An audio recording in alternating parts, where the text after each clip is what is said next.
আবার চলে এসেছি পরবর্তী দিনের ক্লাসে। তো তোমাদের আগের দিন নিশ্চয়ই তোমরা সান্দ্রতা পৃষ্ঠটান থেকে যে সেট 1-এর অঙ্কগুলো করিয়েছিলাম নিশ্চয়ই দেখে নিয়েছো।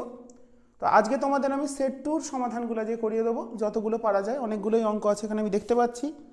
তো তার মধ্যে 23টা অঙ্ক আছে।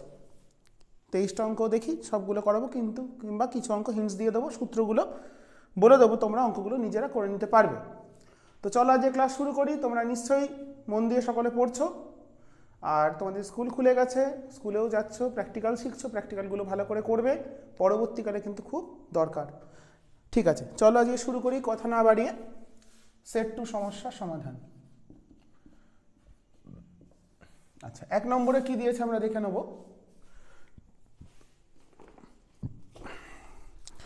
1 মিলিমিটার ব্যাসের একটি ফোঁটা জলকে একই তাপমাত্রায় সমান আকারে 10⁶ সংখ্যক কণায় বিভাজিত করা হলো, ভাগ করা হলো। নতুন পৃষ্ঠতল সৃষ্টি করতে কি পরিমাণ যান্ত্রিক কার্য, খুব ইম্পর্টেন্ট প্রবলেম, স্টার মেরে রাখবে প্রবলেমটা।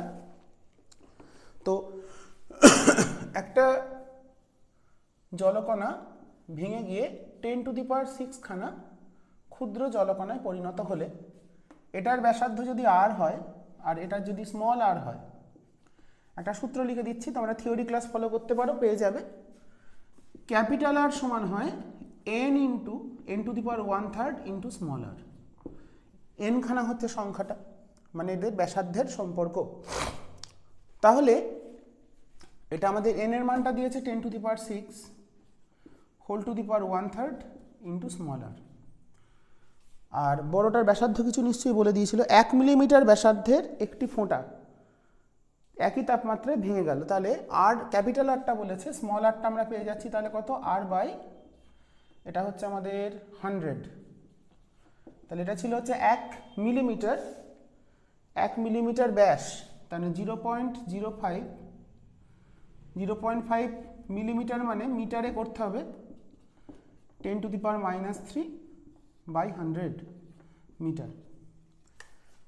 1 মিলিমিটার ব্যাস বলেছিল, তাহলে ব্যাসার্ধ হচ্ছে 0.5 মিলিমিটার, মিলিমিটার থেকে মিটারে গেলে তাহলে এটা আমাদের চলে এলো 0.5 বা 5 × 10⁻⁻6 মিটার। এবার এখানে কার্য মানে আমরা জানি পৃষ্ঠটান ইন্টু ক্ষেত্রফলের পরিবর্তন।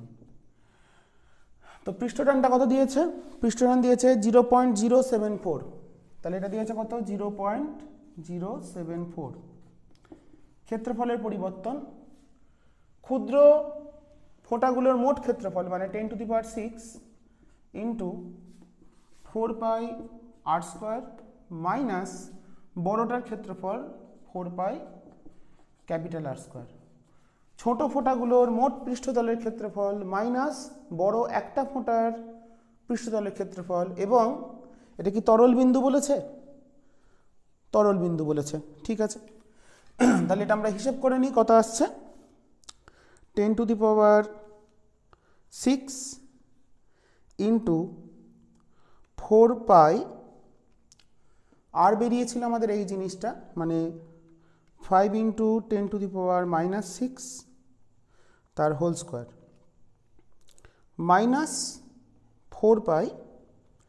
আমি একবার এখানে ক্যালকুলেটরের মান বসাচ্ছি, এখানে মান আর লিখছি না। আর এর মানটা যেন কত ছিল, 0.5, এটা ব্র্যাকেট দিয়ে নিই, 0.5 × 10⁻³ স্কোয়ার।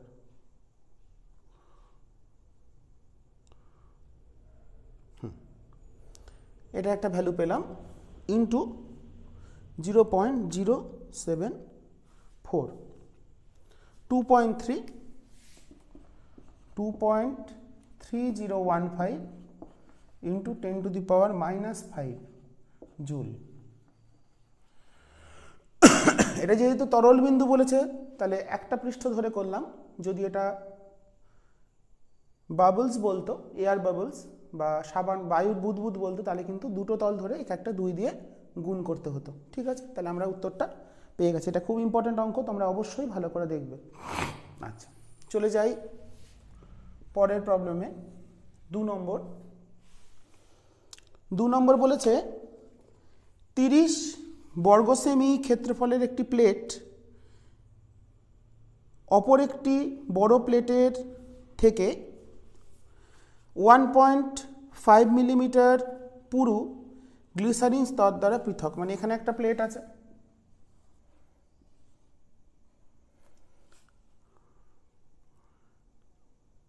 বড় প্লেট, নিচে একটা বড় প্লেট আছে, এই দুটো প্লেটের মধ্যে একটা গ্লিসারিনের স্তর আছে।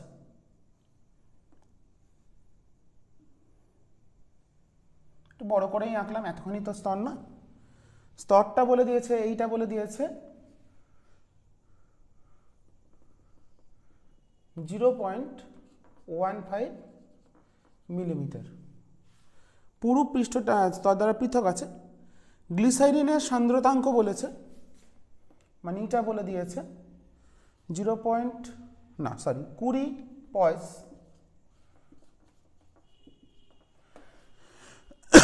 আর বেগ বলে দিয়েছে, বেগ বলেছে আচ্ছা, ওই প্লেটকে এত বেগে নিয়ে গেলে কত বলের প্রয়োজন হবে?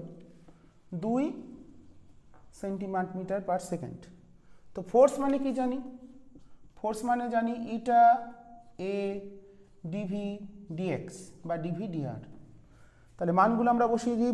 বেগের পার্থক্য হচ্ছে ডিভিটা হলো 2, ইটা বলে দিয়েছে, এরিয়া বলে দিয়েছে উপরে প্লেটের, এটার এরিয়া বলেছে 30 বর্গ সেমি, আর ডিআরটা বলেছে 0.15 মিলিমিটার, মানে ওটাকে আমরা সেন্টিমিটারে করে নেব, করে নিয়ে সমস্যার সমাধান করে ফেলব। তাহলে মানগুলো আমরা বসিয়ে দিই। তাহলে হলো 20 ইন্টু এরিয়া হলো 30 ইন্টু ডিভি কত, বেগের পার্থক্য হলো 2, আর ডিআরটা হচ্ছে কত, এইটা মিলিমিটার থেকে সেমিতে করতে হবে, এগুলো সব সেমিতে আছে।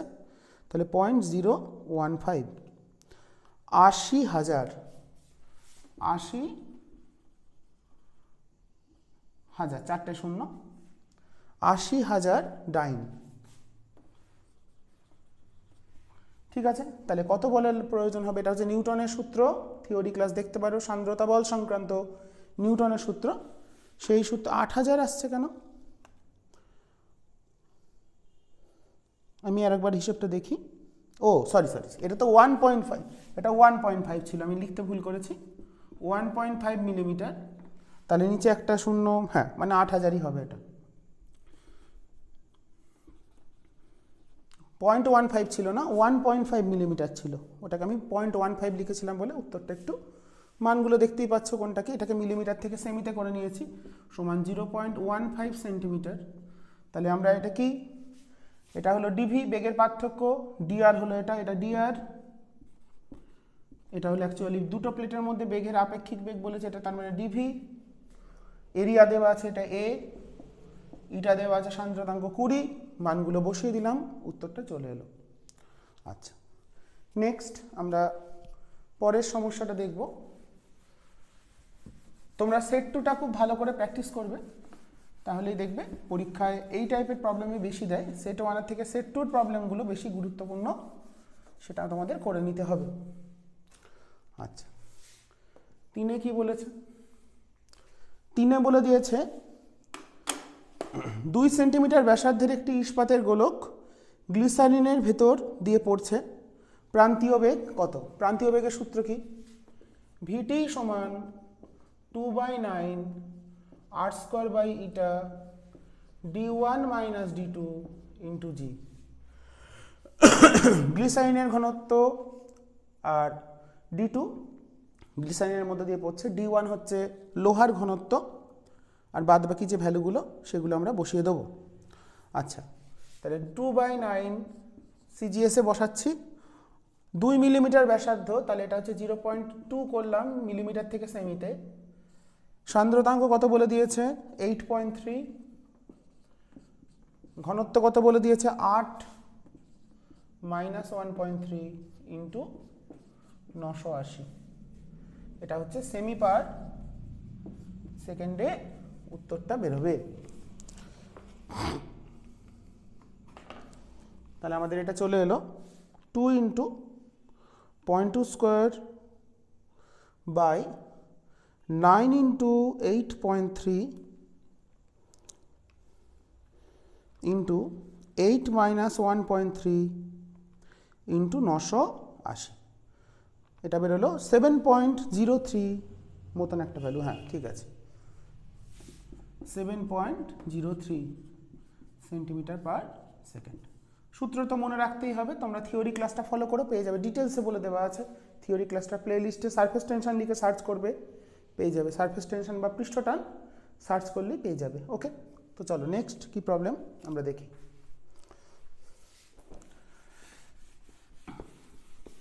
সূত্রগুলো খেয়াল রাখতে হবে, তবেই কিন্তু আমরা অঙ্কগুলো করতে পারবো। থিওরি ক্লাস দেখে আগে তোমরা সূত্রগুলো বুঝে নেবে, তারপর অঙ্কগুলো দেখবে, তাহলে তোমাদের সুবিধা হবে। আচ্ছা, 4 কি বলেছে দেখি এবার। দুটি একই আকারের জলবিন্দু বাতাসের ভিতর দিয়ে 0.5 মিটার পার সেকেন্ড বেগে পড়ছে। দুটো মিশে গিয়ে যদি একটি জলবিন্দুতে পরিণত হয় তাহলে তার প্রান্তীয় বেগ কত হবে। দুটো জলবিন্দু জুড়ে গিয়ে একটা জলবিন্দুতে পরিণত হয়েছে। এবার আমরা যদি এখানে মনে করি, আমরা কি জানি, এটার ব্যাসার্ধ যদি আর বলি আর এগুলো স্মল আর বলি, তাহলে ক্যাপিটাল আরটা কত হবে, একটু আগেই শিখেছি, n⁻⁻⁰ জুড়ে যাওয়ার ক্ষেত্রে ইন্টু স্মল আর। ছোটোর ব্যাসার্ধ স্মল আর, বড়গুলোর ব্যাসার্ধ ক্যাপিটাল আর, ভাঙলেও এটা জুড়লেও এটা, মানে কি এই দুটোর মোট আয়তন এটার আয়তনের সমান, সেই ধারণা থেকে এটা করা হয়েছে।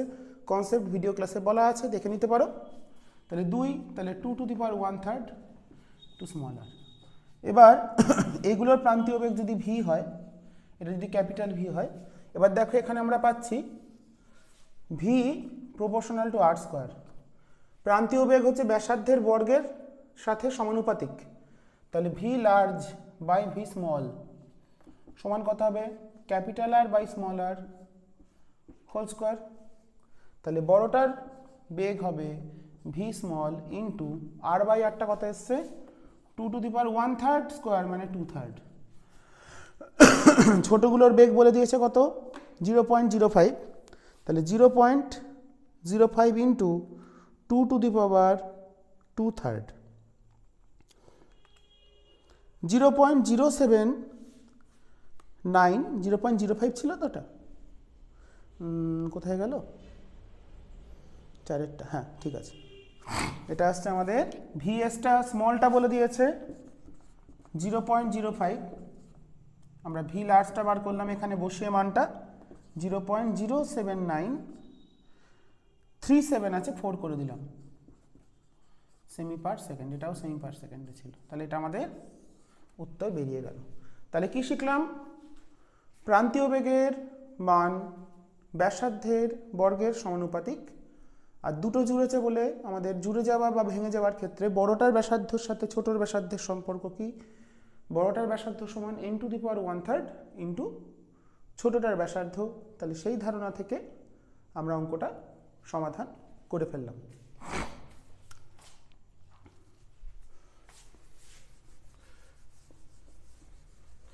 প্রত্যেকটা অঙ্ক ইম্পর্টেন্ট, এগুলো কিন্তু পরীক্ষায় প্রান্তীয় বেগ খুব ইম্পর্টেন্ট, এবছরের জন্য প্রমাণটা আসতে পারে, এবং এই প্রমাণ না আসলেও এই রিলেটেড কিছু অঙ্কও আসতে পারে, তো তোমরা ভালো করে দেখে নেবে। 5-এরটা 5-এ বলেছে 5 মিলিমিটার ব্যাসার্ধের একটি বুদবুদ বায়ু বুদবুদ স্থিরভাবে একটি তরলের ভিতর দিয়ে এত বেগে পড়ছে, ঘনত্ব বলেছে, সান্দ্রতাঙ্ক কত বলে দিয়েছে।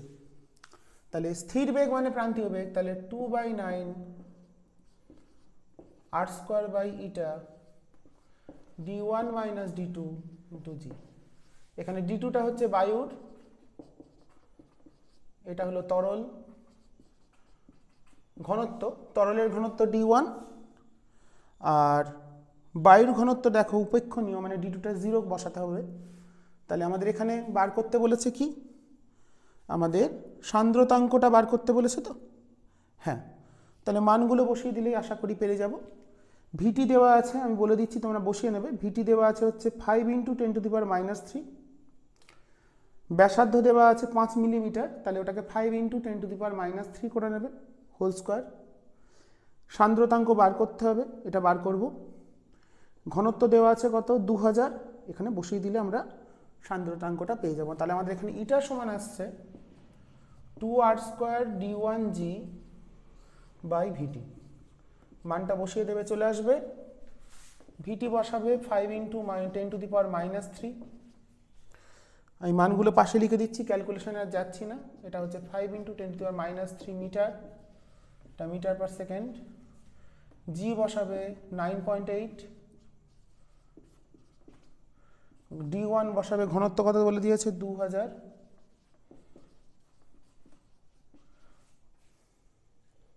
এই চারটে ভ্যালু বসিয়ে উত্তরটা বার করে নেবে, আমরা পেয়ে যাব নিউটন পার, যেটা আমাদের একক, সেই এককে পেয়ে যাব।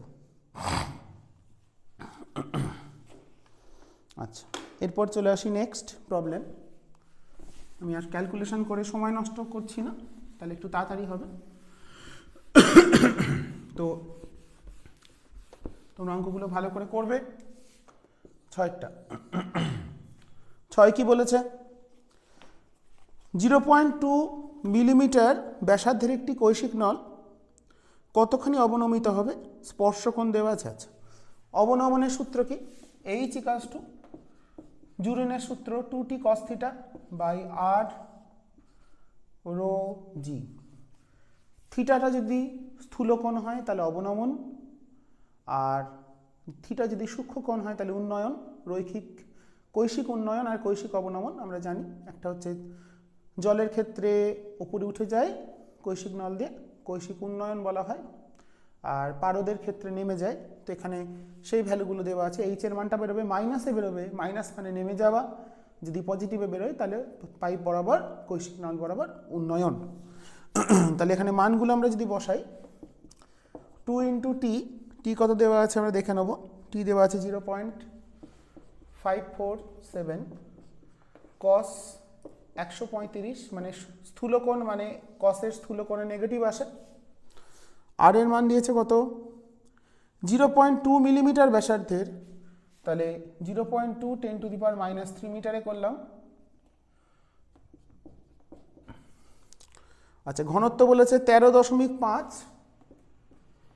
× 10³ জি হলো 9.8, উত্তরটা মিটারে বেরোবে। ঠিক আছে, এটা আমরা বসিয়ে দিয়ে ক্যালকুলেশনটা করি। এটা তাহলে 2 × 0.547 × cos 135 মানে -1/√2, 0.2 × 10⁻³ × 13.5 × 10³ × 9.8 -0.029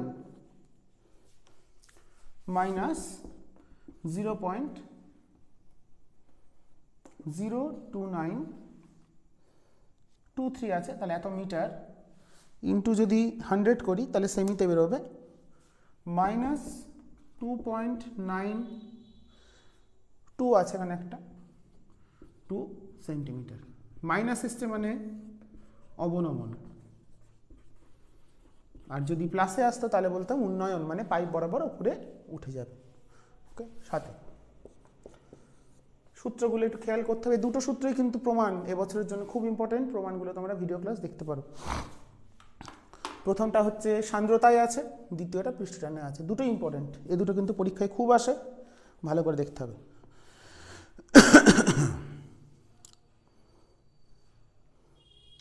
পরের অঙ্কটাও একই অঙ্ক। একটি কৈশিক নলকে জলের মধ্যে ডোবালে জলের ভেতর 0.1 মিটার উচ্চতা আরোহণ করে। এই নলকে পারদের মধ্যে নিমজ্জিত করলে অবনমন করে, পারদে অবনমন করবে।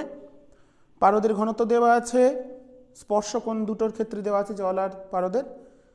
পৃষ্ঠটানের অনুপাত কত? তো পৃষ্ঠটান সমান এখান থেকে আসছে, দেখো টি সমান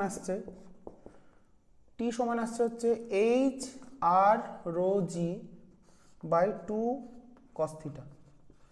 তাহলে T1 is to T2 কত হবে H।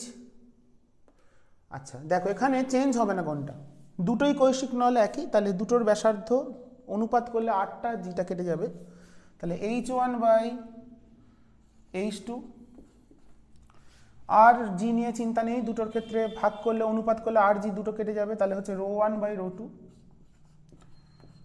আচ্ছা 2 তো সংখ্যা, তাহলে cos θ2 ব্যস্তবানুপাতিক, তাহলে cos θ2 বাই cos θ1। এবার এখানে আমরা মানটা বসিয়ে দেব।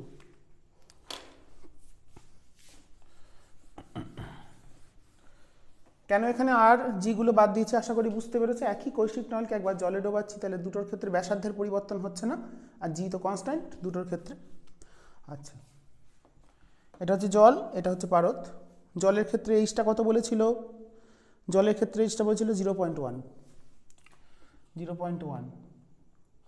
বাই অবনমনটা মাইনাসে বসাবো, কত বলেছিল? 0.0342 মাইনাস 0.0342।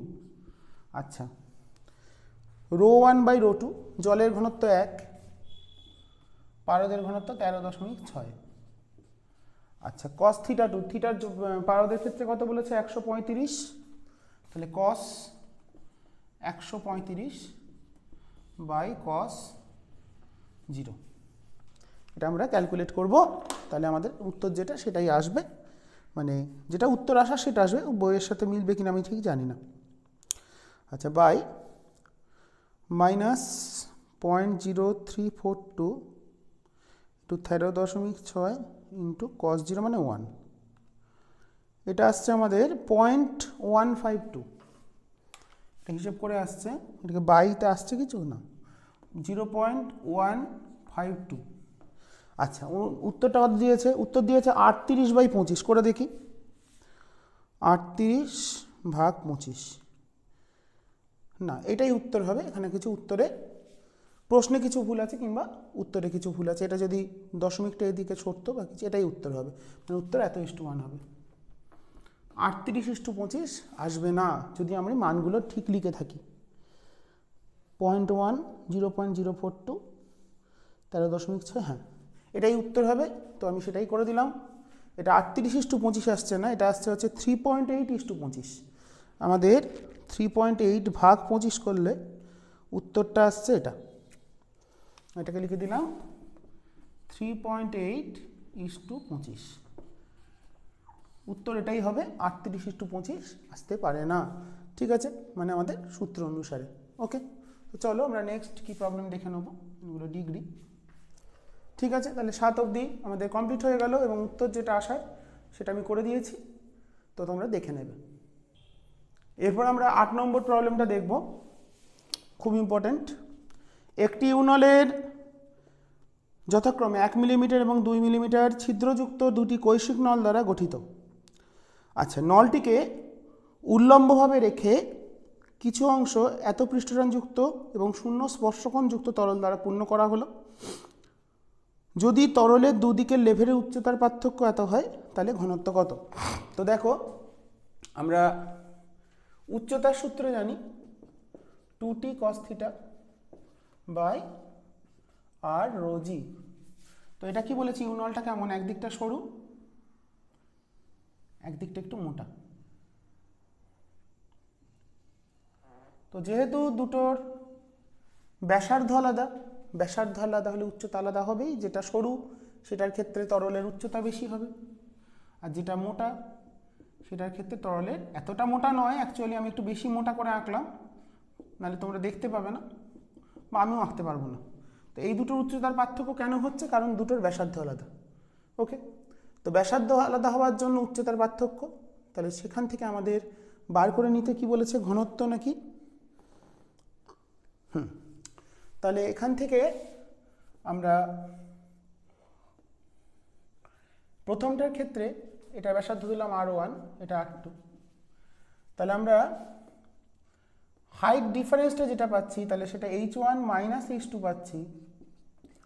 উচ্চতার পার্থক্যটা বলে দিয়েছে 1.25 সেন্টিমিটার, 1.25 সেন্টিমিটার। তাহলে এটাকে লিখছি 2t cos 0, 0 স্পর্শকোণ বলেছে, by R1 rho g minus 2t cos 0 by R2 rho g সমান তাহলে 1.25। দুটোর এইচ আলাদা, তাই উচ্চতার পার্থক্য তৈরি হয়েছে। যেটা সরু নল সেটার উচ্চতা বেশি হবে, ব্যাসার্ধ কম হলে উচ্চতা বেশি হয়, তার জন্য এখানে একটা এদের মধ্যে হাইট ডিফারেন্স তৈরি হয়েছে। এই হাইট ডিফারেন্সটা বলেছে 1.25, এটা খুব ইম্পর্টেন্ট একটা অঙ্ক,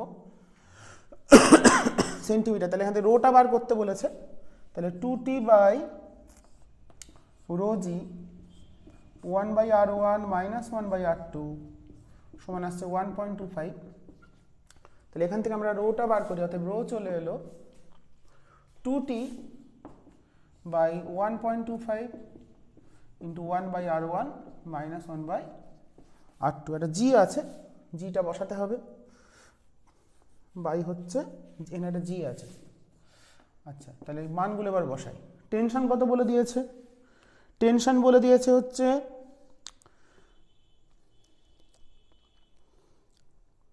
এটা এসআইতে দিয়েছে, তাহলে এটাকে আমরা অবশ্যই ঘনত্বটাকে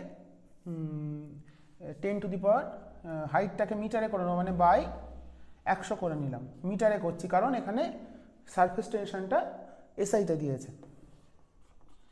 সেমি থেকে মিটারে গেলে 100 দিয়ে ভাগ, মানে বাই 100। তাহলে আমরা মানগুলো বসাই। 2 ইন্টু টি এর মান দিয়েছে 0.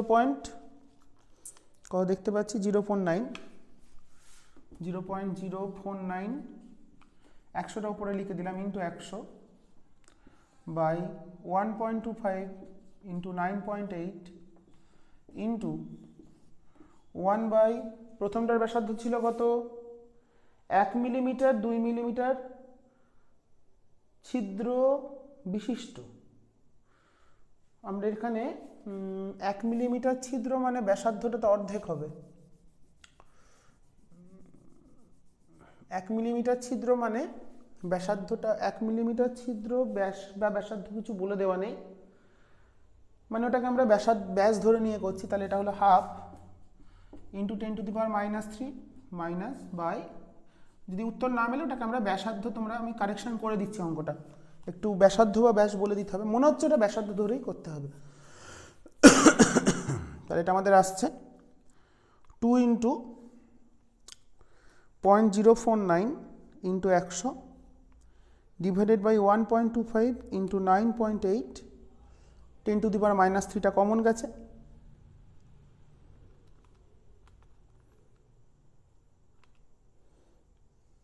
কত 800 কিছু দিয়েছে।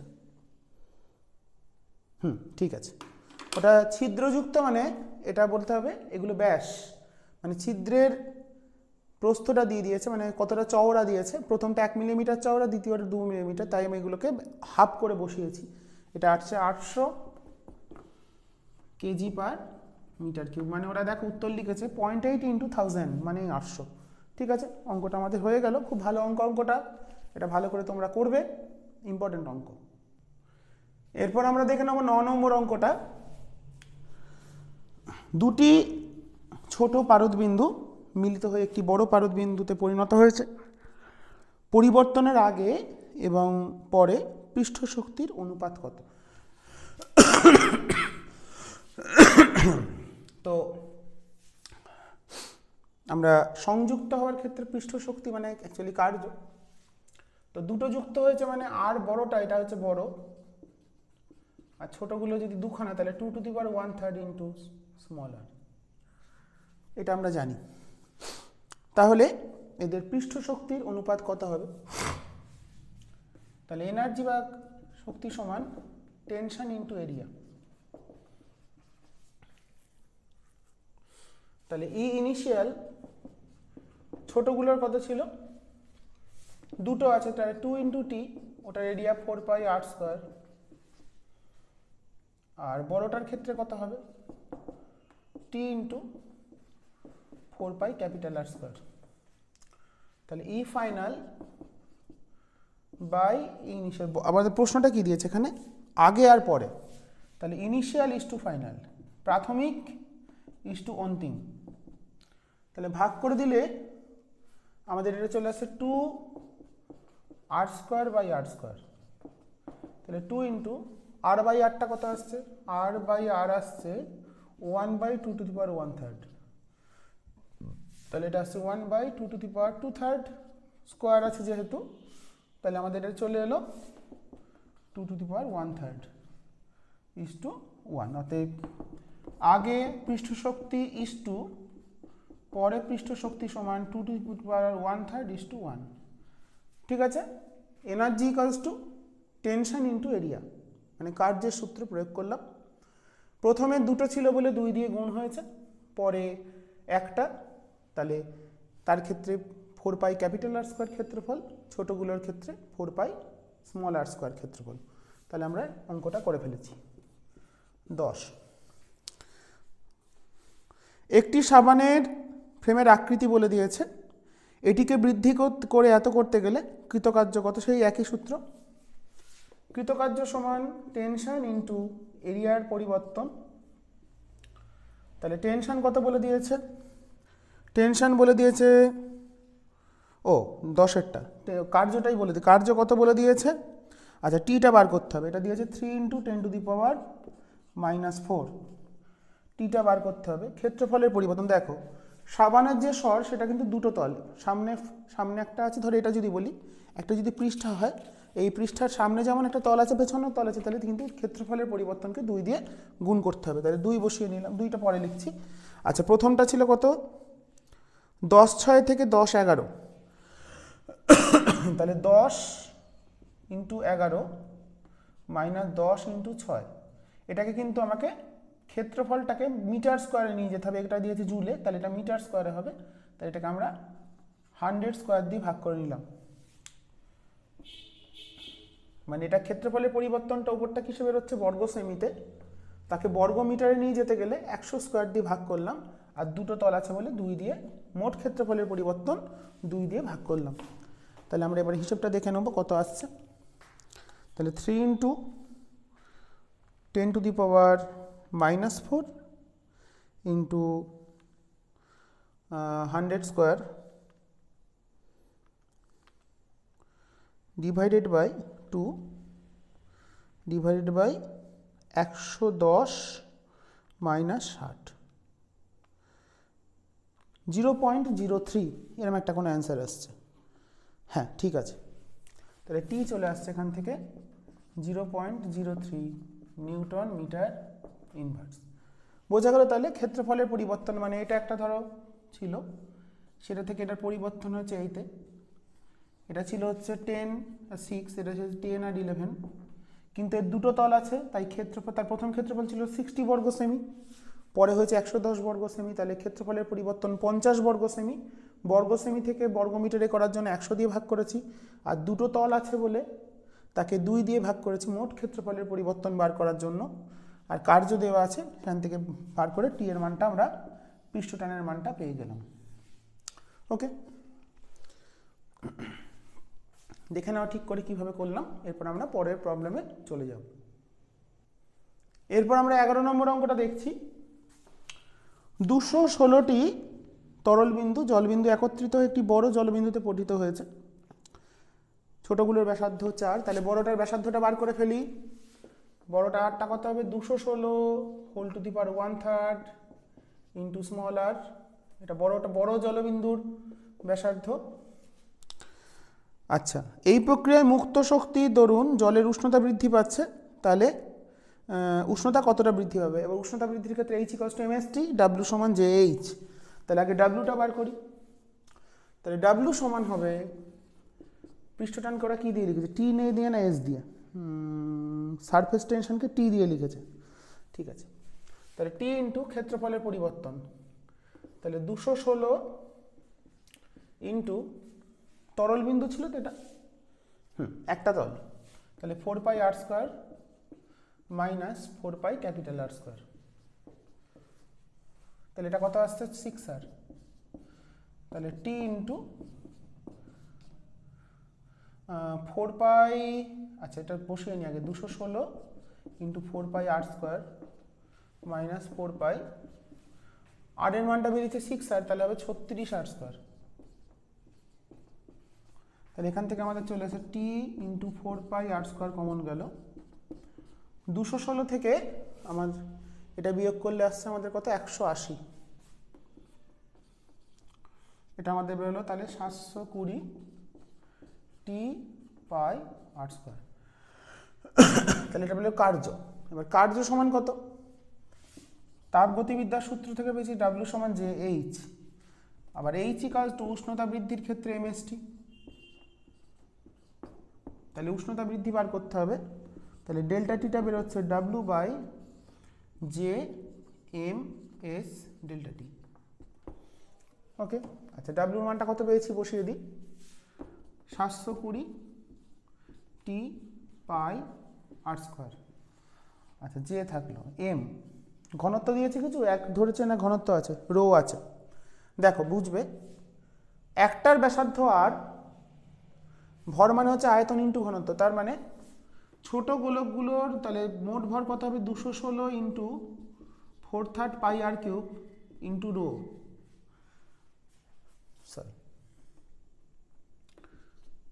একটার আয়তন 4/3 পাই আর কিউব, তাহলে 216টার মোট আয়তন কত, 4/3 পাই আর কিউব ইন্টু 216, তাকে রো দিয়ে গুণ করলাম, তাহলে ঘনত্ব দিয়ে আয়তন ইন্টু ঘনত্ব মানে ভর হলো, এস আছে, এটা ডেল্টা টিটা হবে না, আমি ভুল লিখেছি। তাহলে হয়ে গেল, এবার এটাকে কাটাকুটি করে আমাদের হিসেবটা নিয়ে আসতে হবে কত কি আসছে।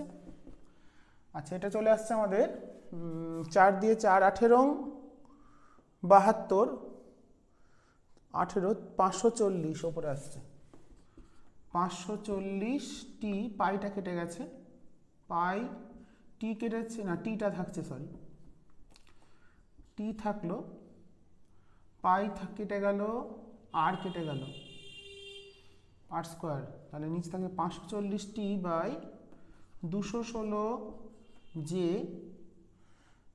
Rho S. এরকম আছে উত্তর কিছু? ও এটাকে আরও একটা আর থাকবে নিচে, এটাকে আরও ছোট করেছে কিছু কাটাকুটি করে, তাহলে 540 ভাগ 216, 5-এর 2, হ্যাঁ ঠিকই আছে। তাহলে ডেল্টা টিটা চলে এলো, উষ্ণতা বৃদ্ধি চলে এলো 5/5 t by 2 j rho s r. খুব important problem, most important problem, এতগুলোর মধ্যে একটা ভালো ইম্পর্টেন্ট প্রবলেম বলা যায়। ঠিক আছে, তাহলে প্রথমবার করলাম কি, কার্য কত হলো, এই যে যুক্ত হয়েছে মুক্ত শক্তির পরিমাণ মানে কার্য, মানে পৃষ্ঠটান ইন্টু ক্ষেত্রফলের পরিবর্তন, যেহেতু তরল বিন্দু বলেছে এখানে 2 দিয়ে গুণ করিনি, একটা তল তরল বিন্দুর, বায়ুর বুদবুদ হলে দুটো তল হতো, 216 ক্ষুদ্রটার মোট ক্ষেত্রফল মাইনাস বড় একটার ক্ষেত্রফল থেকে ক্ষেত্রফলের পরিবর্তন করেছি, সেটা বসিয়ে দিয়ে কার্য বেরিয়েছে 720 টি পাই আর স্কোয়ার। এবার ডাব্লু সমান যে এইচ, তাপগতিবিদ্যার জুলের সূত্র অনুসারে প্রথম সূত্র, h equals to m s delta t. এমটা কি করে বার করেছি, ছোটগুলোর একটার ব্যাসার্ধ আর বলেছে, তাহলে আয়তন হবে কত 4/3 পাই আর কিউব, তাকে রো দিয়ে গুণ করলাম, তাহলে একটার ভর বেরোলো কত 4/3 পাই আর কিউব ইন্টু রো, তাকে 216 দিয়ে গুণ করে মোট ভর পেয়ে গেলাম, তাকে এস দিয়ে গুণ করলাম, এম বসিয়ে দিলাম এস, আর যে আছে কাটাকুটি করে আমাদের উত্তর চলে এসছে। তো এটাই আমাদের উত্তর ছিল 11 নম্বর প্রশ্ন, খুব ইম্পর্টেন্ট, ভালো করে এটা কিন্তু অবশ্যই দেখে নেবে। এবার আমরা দেখবো 12 নম্বর, আজকে 12 নম্বর দিয়ে শেষ করব। আমাদের এখানে 23টা অঙ্ক আছে, হাফ করিয়ে রাখলাম, নেক্সট ক্লাসে আমি 23 অবধি করাবো, আর তারপরে হটসে 4টে অঙ্ক আছে, হয়ে যাবে, অসুবিধা নেই। তো চলো আমরা 12 নম্বর অঙ্কটা দিয়ে আজকে ক্লাস শেষ করি। একটি কৈশিক নলে জল একটি নির্দিষ্ট উচ্চতায় ওঠে, পৃষ্ঠটানের জন্য ঊর্ধ্বমুখী বল বলে দিয়েছে কত। তো কৈশিক নলের ক্ষেত্রে আমরা জানি এইভাবে হয়, ঊর্ধ্বমুখী বলটা বলে দিয়েছে, ফোর্সটা বলে দিয়েছে কত, ফোর্স বলেছে 7.5 ইন্টু 10⁻⁻4 নিউটন। আচ্ছা, আর পৃষ্ঠটান বলে দিয়েছে, টি বলে দিয়েছে, পৃষ্ঠটান বলে দিয়েছে কত 6 ইন্টু 2 পাই r square Newton per metre. তো দেখো এই টেনশনটা কাজ করছে পরিধি বরাবর, পৃষ্ঠটান মানে একক দৈর্ঘ্যে বল, তাহলে মোট কত বল উপরে কাজ করবে, তার মানে ফোর্স মানে হচ্ছে টেনশন ইন্টু লেন্থ, লেন্থটাই হচ্ছে এখানে পরিধি, তাহলে লেন্থটা কত চলে আসছে এফ বাই টি, তাহলে এফ কত 7.5 10⁻⁻4 বাই 6 ইন্টু 10⁻²। এখানে কোনো যদি আমাদের অ্যাকচুয়ালি হয় হচ্ছে টি কস থিটা বা টি সাইন থিটা, একটা উপাংশ থাকে, টি কস থিটার জন্যই হয়। তো এখানে থিটার মান বলে দেয়নি কিছু, তাই আমরা এখানে থিটাটাকে 0 ধরে নিচ্ছি, ধরে অঙ্কটা করলাম। তাহলে 7.5 ইন্টু 10⁻⁴ ডিভাইডেড বাই, তোমরা এটা জুরিনের সূত্রটা ফলো করবে, খুব ইম্পর্টেন্ট, ওখানে পেয়ে যাবে 6 × 10⁻², 0.0125, হ্যাঁ ঠিক আছে, 0.0125 মিটার। ওরা করেছে কিসে? মিটারেই করেছে ওরা, হ্যাঁ এটা করেছে ওরা 1.25 × 10⁻², হ্যাঁ এটাই আসছে, তোমরা এটাই লিখবে। অতএব এটাই বেরোলো পরিধি। এই পরিধি বরাবর মোট বলটা কাজ করছে ওপর দিকে, তাহলে পরিধি বরাবর যে মোট বল সেটার জন্য এটাই হলো পরিধি, লেন্থ মানে 2πr হচ্ছে এটা। যদি বলতো নলের ব্যাসার্ধ কত, তাহলে এটাকে তোমরা 2π দিয়ে ভাগ করতে। যদি বলতো তাহলে এই নলটার যে কৈশিক নলের ব্যাসার্ধ কত, তাহলে 2π দিয়ে ভাগ করলে আর, বা ব্যাসার্ধ যদি ব্যাস বলে তাহলে পাই দিয়ে ভাগ করতে চলে আসতো। ঠিক আছে, চলো আজ এই ক্লাস এখানে শেষ করছি। তোমরা অবশ্যই ভালো করে দেখবে এই আশা রাখি, আর ভালো করে বুঝে নিও। আর যদি ভিডিও ক্লাস ভালো লাগে তাহলে অবশ্যই বন্ধুদের সাথে শেয়ার করবে এবং তাদের দেখতে বলবে। অন্যান্য প্লেলিস্টে প্রচুর থিওরি ক্লাস প্রায় সম্পূর্ণই করে দেওয়া আছে 11-এর এবং 12-এরও অবশ্যই, তো সেগুলো তোমরা অবশ্যই ভালো করে দেখবে। যদি খুঁজে পেতে অসুবিধা হয় আমাকে বলবে, আমি কমেন্টে জানাবে, আমি লিঙ্কটা দিয়ে দেবো তোমাদের। ঠিক আছে, আর ডেসক্রিপশনেও আমি ভিডিও ক্লাসের লিঙ্কগুলো দিয়ে দেবো, তোমরা সেখান থেকেও দেখে নিতে পারো। তো চলো আজ এই ক্লাস এখানেই শেষ করছি। তো আমাদের এখনও কিছু অঙ্ক বাকি থাকলো, সেট 2, তারপরে হর্সের আছে। সেট 2টা সবচেয়ে ইম্পর্টেন্ট, হর্সে বেশি অঙ্ক নেই, হর্সের অঙ্কগুলো সহজই হবে, মানে খুব একটা কঠিন নয়, 4টে অঙ্ক আছে। কিন্তু সেট 2টা কিন্তু এই অধ্যায়ে খুব গুরুত্বপূর্ণ, বিশেষ করে যে অঙ্কগুলো বললাম ভালো করে করবে, অবশ্যই সেগুলো 5-6টা অঙ্ক ভালো করে দেখতেই হবে। ওকে, চলো আজ এই ক্লাস এখানে শেষ করছি। সবাই ভালো থেকো আর খুব মন দিয়ে পড়াশুনো করো, আর ক্লাসটা ভালো করে করো স্কুলের। তোমাদের এখন কিছুটা সুযোগ পাচ্ছে 2 দিন করে সপ্তাহে, তো সেই দিনগুলো প্র্যাকটিক্যাল করে ভালো করে প্র্যাকটিক্যালগুলো বুঝে নিতে থাকো। চলো এই ক্লাস এখানেই শেষ করলাম।